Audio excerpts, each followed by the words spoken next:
and it's time to listen to speaking the truth to power. This gentleman who is going to address us today has made his name, carved his own niche in the area of speaking truth to power. Your Excellencies, very distinguished ladies and gentlemen, I'd like to bring to the podium Professor Patrick Lumumba. Professor Plo Lumumba is a professor of public health, a holder of an LLD, Doctor of Laws on the Law of the Sea from the University of Kent, Belgium, Masters of Law degree, and a host, I must say, lots of honorary degrees of Doctors of Law, honoris causa from the University of Cape Coast in Ghana, is a holder of the degree of Doctor of Science, Human Rights at the Institute of Advanced Legal Studies, University of London in England, Humanitarian Law at the Raoul Wallenberg Institute of the University of London, Sweden, and on International Humanitarian Law in Geneva, Switzerland. He's an advocate of the High Courts of Kenya and Tanganyika and a certified mediator. He is a fellow of the Institute of Certified Public Secretaries of Kenya, FCPS, a fellow of the Kenya Institute of Management, and an honorary fellow of the African Academy of Science. He is the chairman of Farafina Investment Group in Monrovia, Liberia, an economic strategic growth and development initiative for Africa based in Nigeria. He is the immediate former director and chief executive officer of the Kenyan School of Law, a former secretary of the Constitution of Kenya Review Commission, and a former director of the defunct Kenya Anti-Corruption Commission. He is the founding trustee of the African Institute for Leaders and Leadership and was the founding dean of Kabarak University School of Law, a former lecturer at the University of Nairobi, the United States International University, and Wider University, USA, Nairobi. I can go on and read about this proud son of Africa, whom I'm honored to introduce to us. I bring to the microphone our brother, Professor Plo Lumumba. Asante. We welcome you, so thank you very much. Thank you very much. Let me start by recognizing the chief guest, who is the President of the Federal Republic of Nigeria. Permit me also to recognize the family of the late Dr. Abubakar Olusola Saraki, and permit me for good order to stand on the protocols already established. Let me say how glad, honored, and privileged I am to be invited to deliver a memorial lecture on the 10th anniversary to commemorate the departure of Dr. Abubakar Olusola Saraki. Any keen student of African politics, and I claim to be such a keen student, would have heard of Dr. Saraki, and I had heard of him before this invitation. I'd also had the honor and privilege of meeting Dr. Bukola Saraki when he was the president of the Senate. And he granted me the opportunity to address the Senate then. That is not to forget that my good friend, Brother Bajamila, also granted me a similar occasion in the House of Representatives. I'm glad to deliver a lecture to memorialize an individual of whom it can be said that he was a colossus who bestrode the Nigerian political terrain and made his contribution in a manner that makes it worthy to be remembered favorably. I say so because there is no shortage of individuals who come and go and their memories are not worth much. We have had the honor and privilege of seeing the snippets of what he did during his lifetime. And if it is true that one is not successful until his successor succeeds, then Dr. Saraki was successful. He was successful because his successors have succeeded and they continue to succeed. If it is true that men and women's deed are recognized for their positive contribution to society, then it is true that Dr. Saraki was a man worthy of celebration. I'm glad to be in your distinguished presence to deliver a lecture in his memory and to have that lecture focus on the critical question of leadership in Africa and the critical question of followership in Africa. And the Africa that I talk about is the post-colonial Africa. The Africa which is now divided into 55 countries with 55 boundaries imposed on her. An Africa which is famous as the cradle of mankind. An Africa which is said to be great in prospect. An Africa about which there is much expectation, but an Africa which continues to punch below her weight. That is the Africa that I will be talking about as I focus on the question of leadership and followership. As I think about that Africa and her leadership and followership, and I think about her often, as all of us should, the words of a book that I read as a youngster come to mind. And any one of us who had the opportunity of reading the book A Tale of Two Cities will remember these words.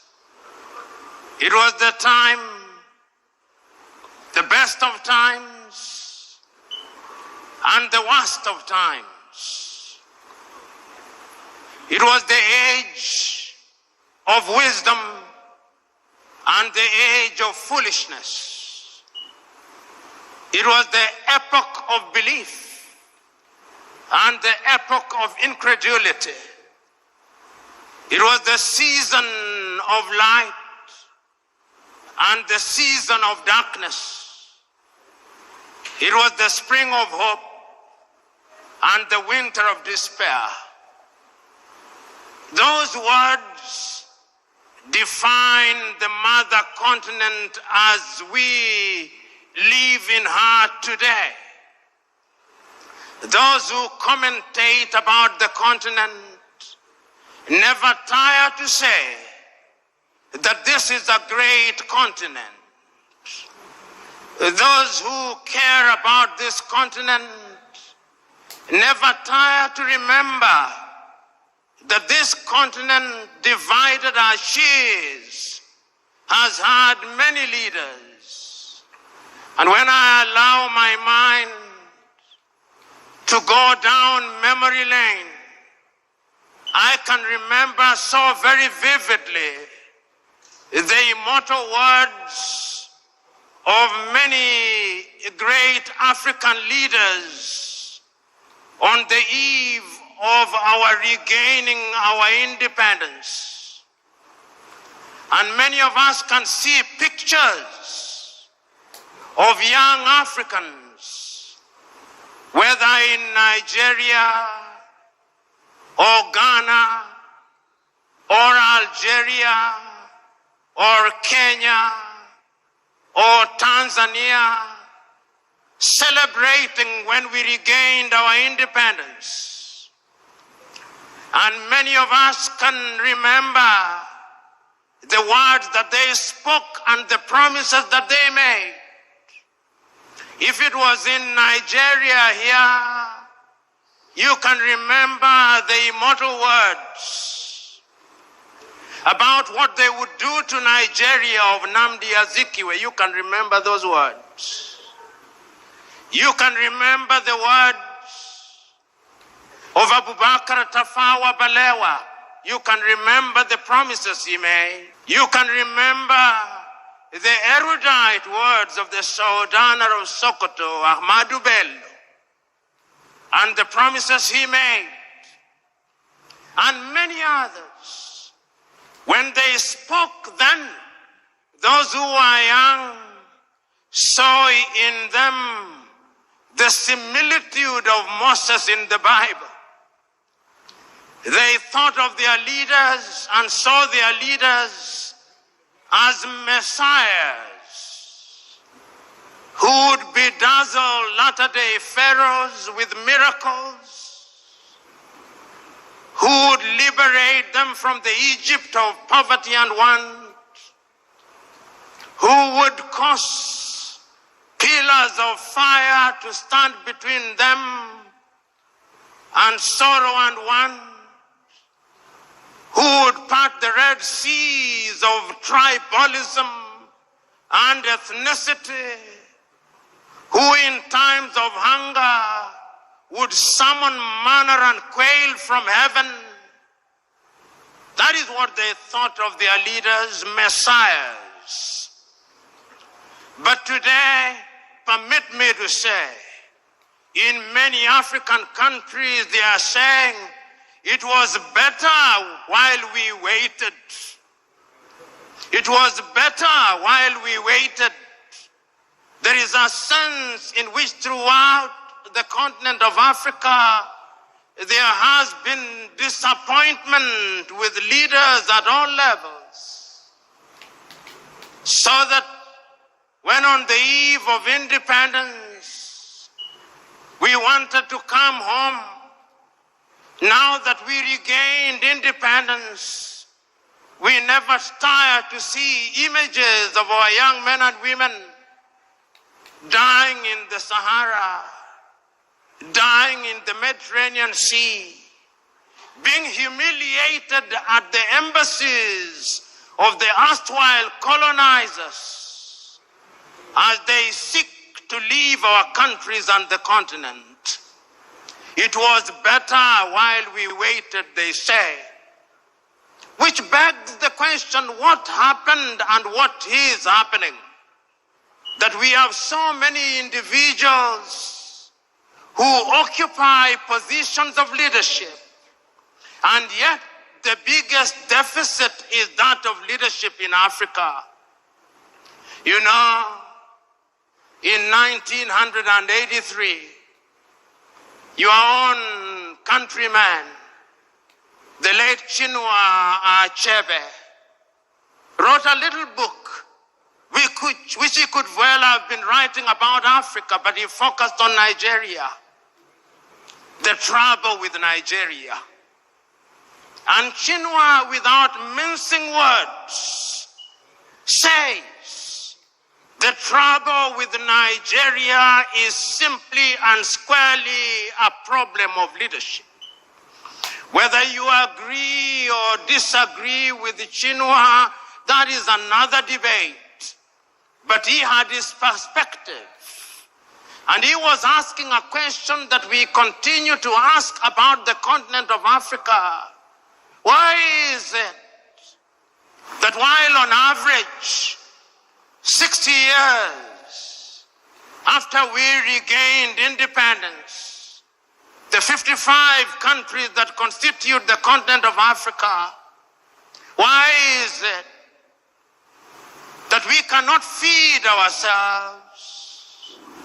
Why is it that we have no faith in our institutions? We have no faith in our hospitals. Why is it that we have no faith in our abilities? Why is it? Where has the leadership been? Why is it that so many years, while politics becomes the toy that lulls us into a false sense of security, our economies are controlled by people from other civilizations? Why is it? These are uncomfortable questions which we must pose and confront and answer if the mother continent is to realize our potential. Why is it that the mother continent is ever so negatively attractive to other civilizations? You know, as I talk about leadership, and as I think about leadership, and I think about what leaders are enjoined to do, I think about this mother continent.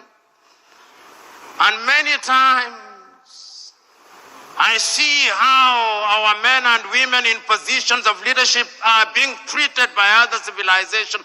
And I said, oh God, where are our leaders? When the world congregates under the G7, there are no African leaders there. The best they can do is to invite one or two. And beyond the photo opportunity, they are told to go away, and go away they do. When there is a meeting of the G20, it is the same thing. There is no African leader there. And when at the United Nations they have voted all our countries, France, the United States, China, Russia, can come and neutralize all our votes. And I say, where are the leaders in Africa? And as you observe African leadership today, they are summoned by different leaders in the world. If the Japanese do not summon them to Tokyo under UNCTAD, the Indians are summoning them to New Delhi. And if the Indians are not summoning them, the Turks are summoning them. And if the Turks are not summoning them, the Chinese are summoning them. In the next 2 weeks, they will have been summoned to the United States of America. Summoned, I use. Africans who are watching this scenario ask, where are our leaders? Which begs the question, who is a leader? Is leadership the occupation of office? Is leadership the occupation of the office of the president? Is it the occupation of the office of a senator or a member of parliament? Or the occupation of these high-sounding positions which gives us honorifics? Is that what leadership is? From where I sit, that is pseudo-leadership. From where I sit, leadership is about service. Leadership is about honor and privilege to serve. That is why I still understand the men of old, the men of wisdom who said, he who is greatest amongst you must be your servant. This is what Africa is asking for. And Africa has been asking this question since she regained her independence. You know, when one is talking about leadership in Africa, one must go into history and ask ourselves, what was leadership before we were rudely disrupted? We had our traditional rulers. How did they govern? For whose benefit did they govern? They are still there, the traditional rulers. How do they fit in the new dispensation? When we regained independence and adopted all these structures from the erstwhile colonizer, what did we expect to deliver? That great American Pan-Africanist John Hendricks Clark says that when Africans regained their independence, not a single one of them re-examined the style of leadership. All of them continued with a mimicry of the leadership that they inherited from the colonizer. And he then delivers this verdict: not a single African country will ever succeed by mimicry. And I want to submit to you that whether one agrees or disagrees with John Hendrik Clark, one must look at Africa in order to ask ourselves, what is the state of leadership in Africa? And permit me to run you across the continent of Africa, and you will see a continent that is not at ease. The continent is not at ease because the continent is suffering from a deficit of leadership. Look at Africa today. Tell me whether we are at ease in Niger. Tell me whether Mali is settled. Tell me whether there is quiet and calm in Chad. Tell me whether Guinea-Bissau is doing well. Tell me whether the Cameroons are stable. Tell me whether Central African Republic is good. Tell me whether Sudan, South Sudan, Somalia, Ethiopia, Northern Mozambique, and all these countries where there is peace and quiet, whether the sons and daughters of this country, tell me whether even this great Nigeria is at ease. Tell me. The answer is, she is not. And I dare say that as long as Nigeria is not at ease, Africa will never be at ease. If Africa wants to be at ease, Nigeria must be at ease.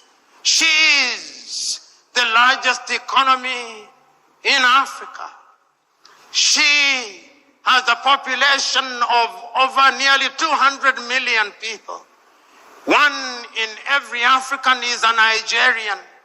She is represented in every sector. If you want the best engineers in the continent, they are Nigerians. If you want the best doctors, they are Nigerians. If you want good lawyers, they are Nigerians. If you want good people, they are Nigerians. But also, if you want Yahoo boys, they are Nigerians.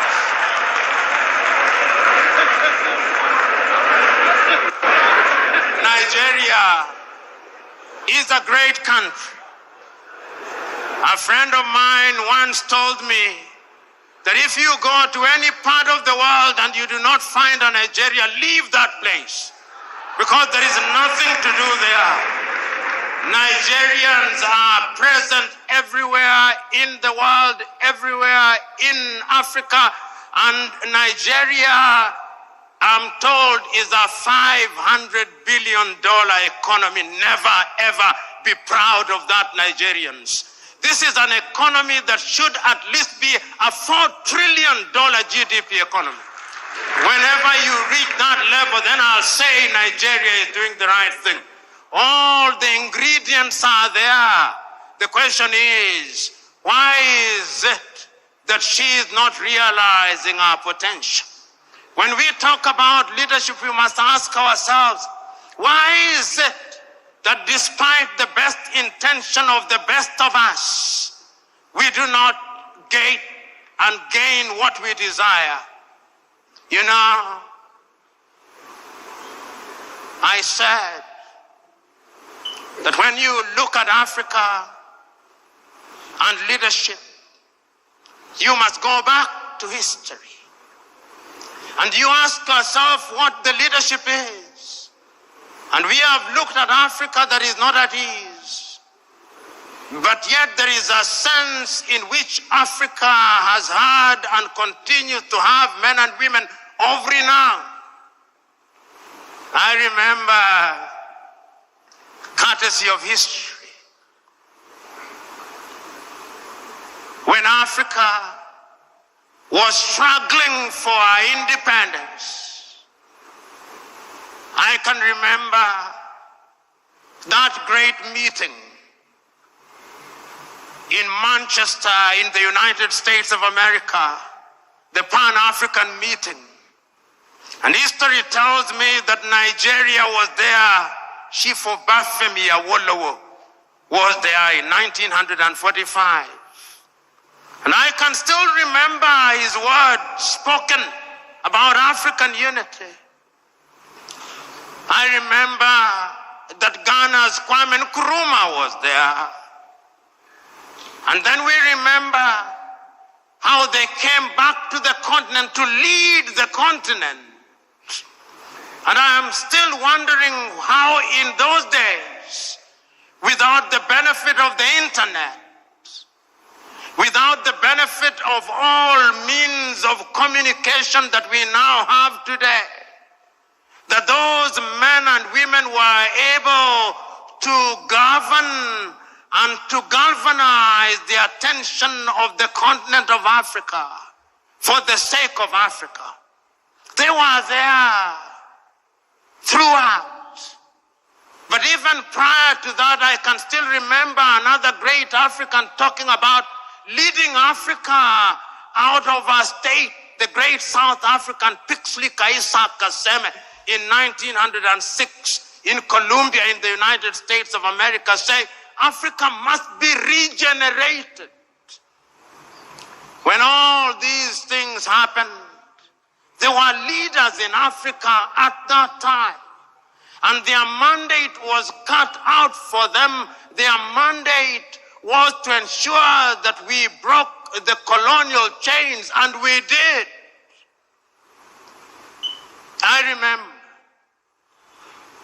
and many of you here, courtesy of history, will remember many Africans at that time, and if I name them, you will agree with me that they were leaders.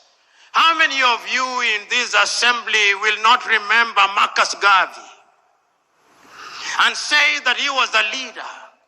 How many of you here will not remember Julius Nyerere and not say that he was a leader?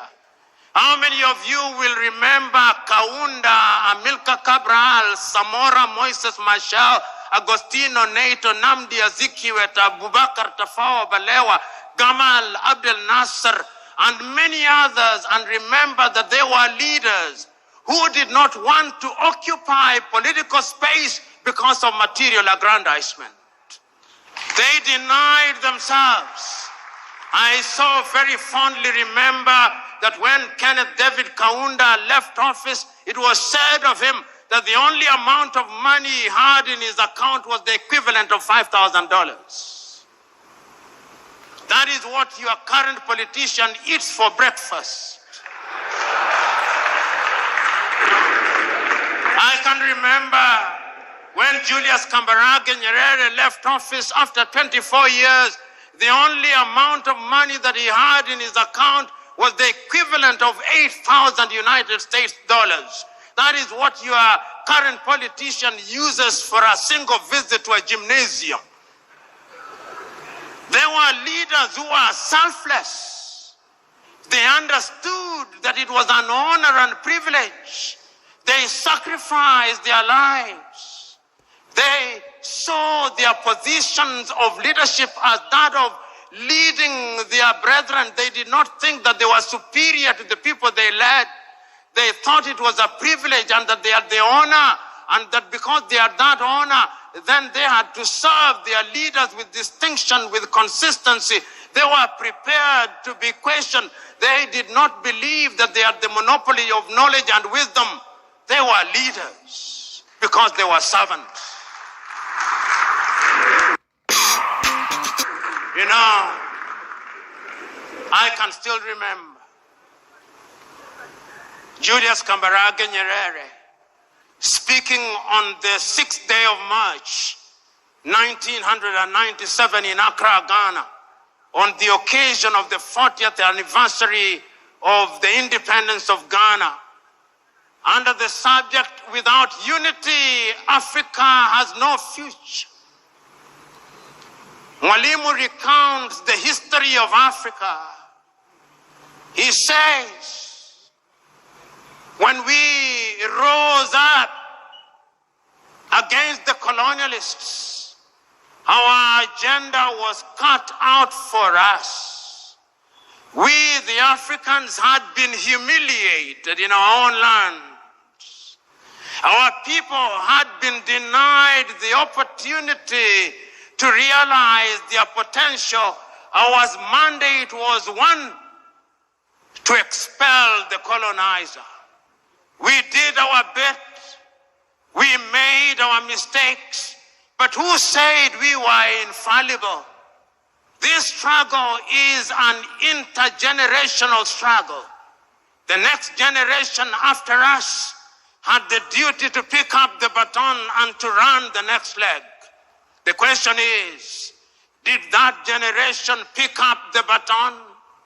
Have they run the leg well? The answer, not as well as they should have.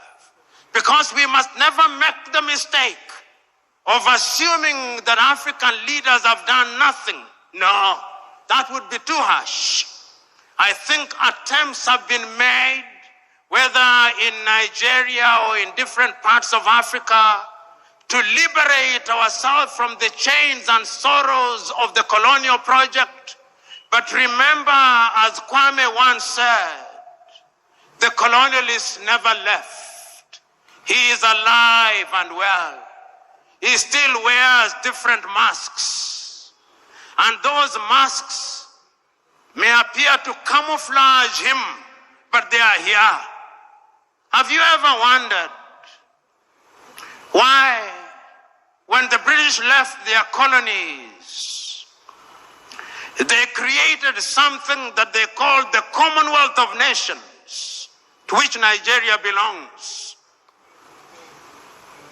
In that Commonwealth of Nations, the head is the British monarch. When the Queen dies, the King becomes its head. It is headquartered in London. It is the Commonwealth of Independent and Free Nations. It is not. It is a post-colonial, neo-colonial institution which continues to massage the ego of the erstwhile colonizer as we celebrate. Through such institutions, they continue to control and to manipulate us. And many of us, particularly those of us who have had the advantage of foreign education, we never want to talk ill of bodies such as the Commonwealth. I do. And it's not only the British who did it. The French did it under Francophonie. In order to control their former colonies and to make sure that they remain within their sphere of influence, they created a body which is alive and well. In the former French colonies, it's even worse. They even print their currency. The Portuguese did it. So, in as much as African leaders have been trying to ensure that we change the circumstances of our people, there have been external attempts at torpedoing those efforts. And Africa and African leadership must be seen in those contexts. There are those in many African countries who have allowed themselves to be acolytes of the neo-colonizers and to the detriment of the continent of Africa. So when we interrogate leadership, we must ask ourselves, how free are our leaders? How free are our politicians from external influence? But is that an excuse? No, it cannot be an excuse. Leaders in a multi-ethnic environment must also be different. You know, Nigeria, as Chinua rightly said, like all African countries, is an artificial entity. Chinua says in his book, The Trouble with Nigeria, that there is nothing comparable to how the European nations were created. There is no Nigerian, Chinua Achebe says, in the same way as there is a Danish or a Swedish or a Norwegian. Nigeria is a unique state with many states. The same is true of Kenya. The same is true of Ghana. Nigeria possibly has over 500 nations within her. Tanzania, 136. The Democratic Republic of Congo, 306. Kenya, 42. Uganda, 56. In order to be a leader in such countries, those who have the honor and privilege must be men and women who are prepared to ensure that they weld the bonds amongst those people. As Samora Moises Machel said, if the post-colonial African country is to succeed, the tribe must die. And the tribe must die because if the tribe does not die, then the new nation will never thrive. And I did not understand Samora Moises Machel to say that he should stop being a Yoruba. No. I did not understand him to say that he should stop being a thief or to stop being an Igbo or Hausa or a Fulani. No. Those are cultural mosaics which when put together make a nation beautiful and strong. But what do we do in most of Africa? We use those cultural differences to divide the people. We use those cultural differences to reinforce centrifugal forces and therefore threaten the very nation which we want to serve. I am telling all of us who are present here, and many of you who are present in this assembly, who are honored and respected and claim to be leaders, that you have a duty to ensure that you are in front in order to serve and not to be served. But ladies and gentlemen, let us also ask ourselves about followership. You know, as a young student, and many of us who are young students, it was the culture when you are in your first year of studies that you must be a revolutionary. And a revolutionary in the style of Karl Marx. And therefore you would say, workers of the world unite. You have nothing to lose but your chains. All of us were revolutionaries. And we used to say then that the safety of the bourgeois demands that the proletariat be kept in the most profound ignorance. We were revolutionaries. Who is a leader? Is he a leader who allows meta-ignorance to reign supreme amongst the people he or she is leading? Is it the duty of a leader to ensure that he leads men and women who are enlightened? Men and women who can question what he or she is doing? I'm suggesting to us that true and sustainable leadership also requires that you have a followership that is enlightened. A followership that calls you to account. A followership that is going to make demands of you. A followership that when you say that you are going to improve the quality of their food, they do not believe that agriculture stops on that day, but they believe that agriculture must be intensified and the technology must be used. A followership which knows that when you say you are going to deliver heaven on earth, they know that that is merely an advertisement that you are incapable of delivering heaven on earth. A followership that knows that when you are promising to do things within 100 days, which ordinarily can only be done in 5 years, they know that you are a liar. A followership that is capable of discerning that when you speak things, there are many variables. And it is the duty of a leadership to ensure that such a leadership is indeed created. What do African leaders do African leaders in many African countries have now assigned the question of education, educating their followers to NGOs and CBOs, which are financed by the Americans, which are financed by the Europeans, which are financed by other civilizations. How do you think, how do you imagine that the people of Denmark would have the interest of Nigeria at their heart? How are you satisfied that all those civic education activities that are being undertaken in Borno, in Maiduguri, or in Abeokuta, financed by USAID, are meant to be for the benefit of Nigeria? Because the last time I checked, the English used to say, he who pays the piper calls the tune.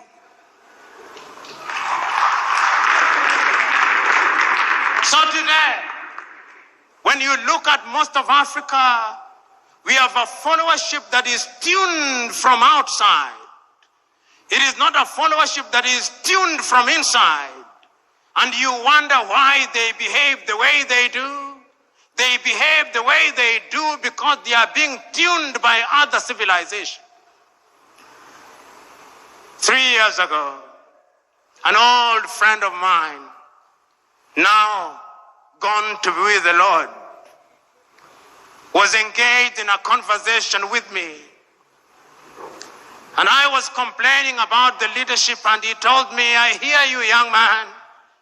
You're always complaining about leadership in Africa and other parts, but have you ever wondered about the followership? Says you are complaining about the windmill, but do you ever bother about the wind? Is it not the case that the windmill follows the wind? I'm suggesting to you that Africa will never realize our potential as long as the critical mass of our people are immersed in sorrow and want. I am suggesting to you that Africa is not going to grow as long as you who are in positions of leadership have perfected the art of appealing to the stomachs rather than the minds of the men and women that you lead. I'm suggesting to you that Africa is not going to realize our potential as long as we continue to conduct the politics of money and money bags, not the politics of ideas. I'm suggesting to you that Africa is never going to realize our potential as long as we are dividing our people along ethnic lines. I'm suggesting to you that as long as you who are in positions of honor and privilege are in the business of dividing our people on the basis of religion, Africa is not going to realize our potential.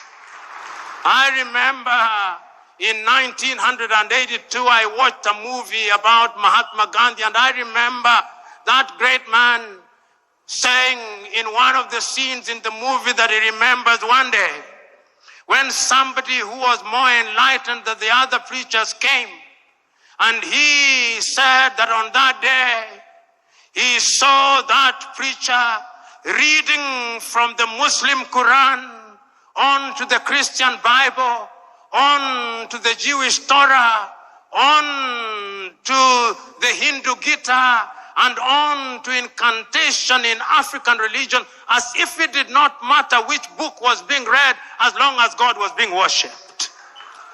I look forward to the day when those of you who are in positions of leadership will be able to tell our people, wherever they are in Nigeria or Africa, that it is not for us to fight for God. If I have a God for whom I have to fight for, that is not a God. The God that I worship fights for me. And if we accept that that is the nature of God, that is omnipresent, omniscient, and He knows all, then we are going to unite our people. In other words, I'm saying that if we are going to have a followership that is going to change the continent of Africa, we have got to exorcise the ghost of ethnicity. We have got to exorcise the ghost of ignorance. We have got to exorcise the ghost of poverty. We have got to exorcise the ghost of narrow-mindedness. Fellow Africans, fellow Nigerians, it is still true that everything fails and falls on leadership.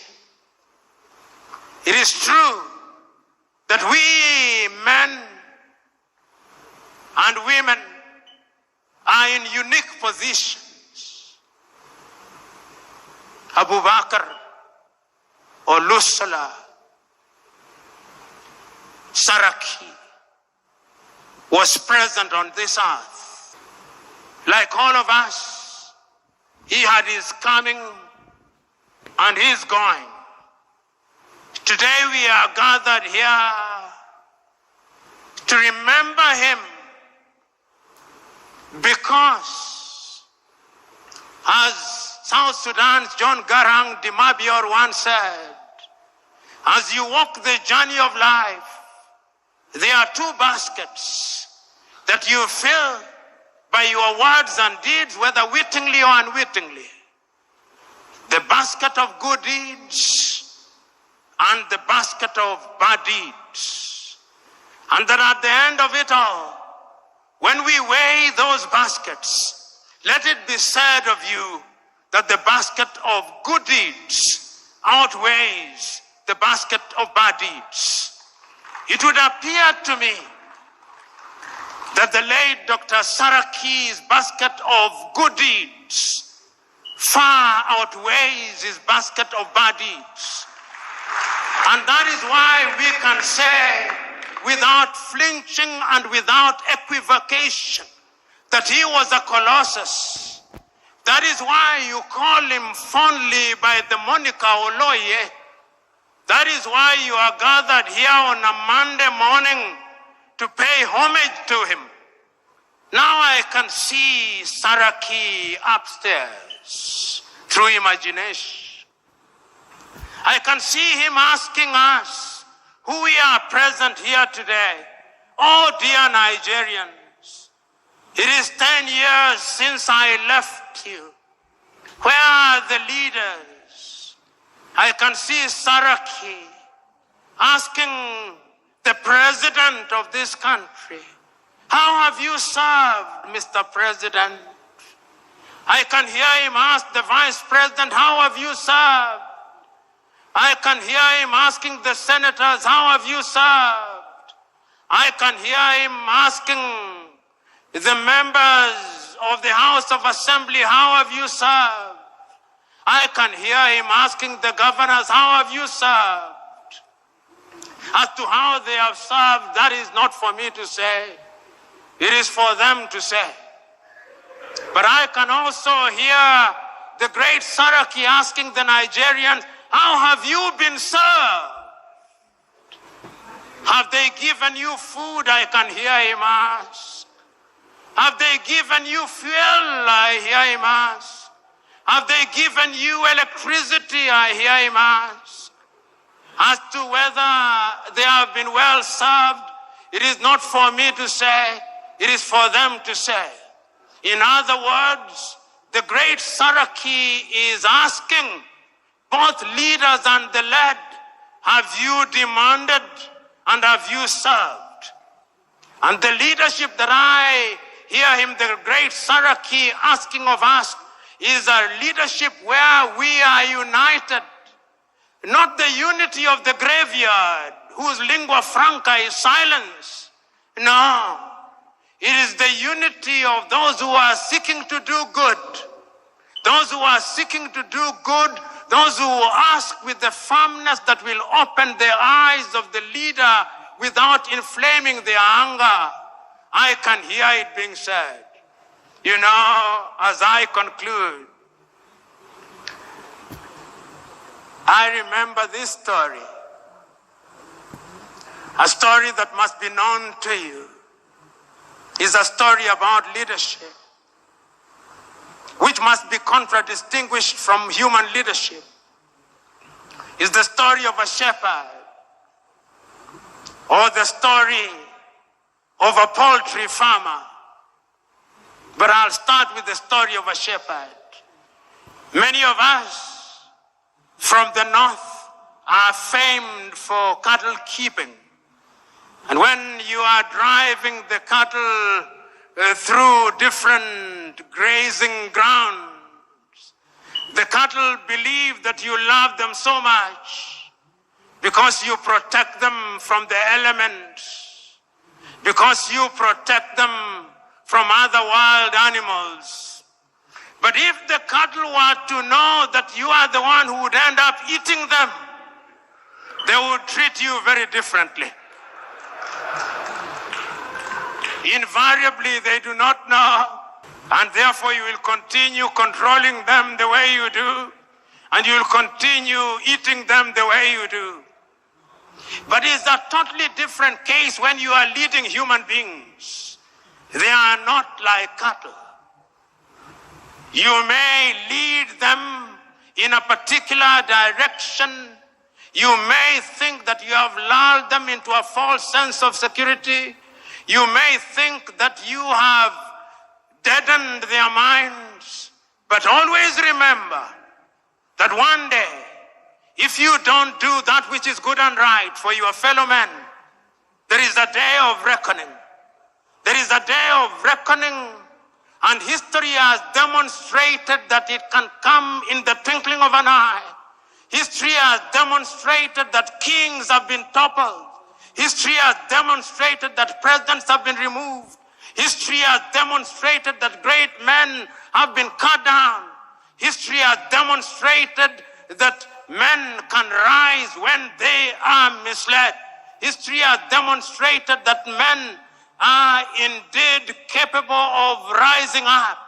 You know, I always read these words of the American Declaration of Independence because I love them. They apply to humanity. Before America became what it is, they had enlightened men. We hold this truth to be self-evident, that all men are born equal, that they are endowed by their Creator with certain unalienable right, that among those are life, liberty, and the pursuit of happiness.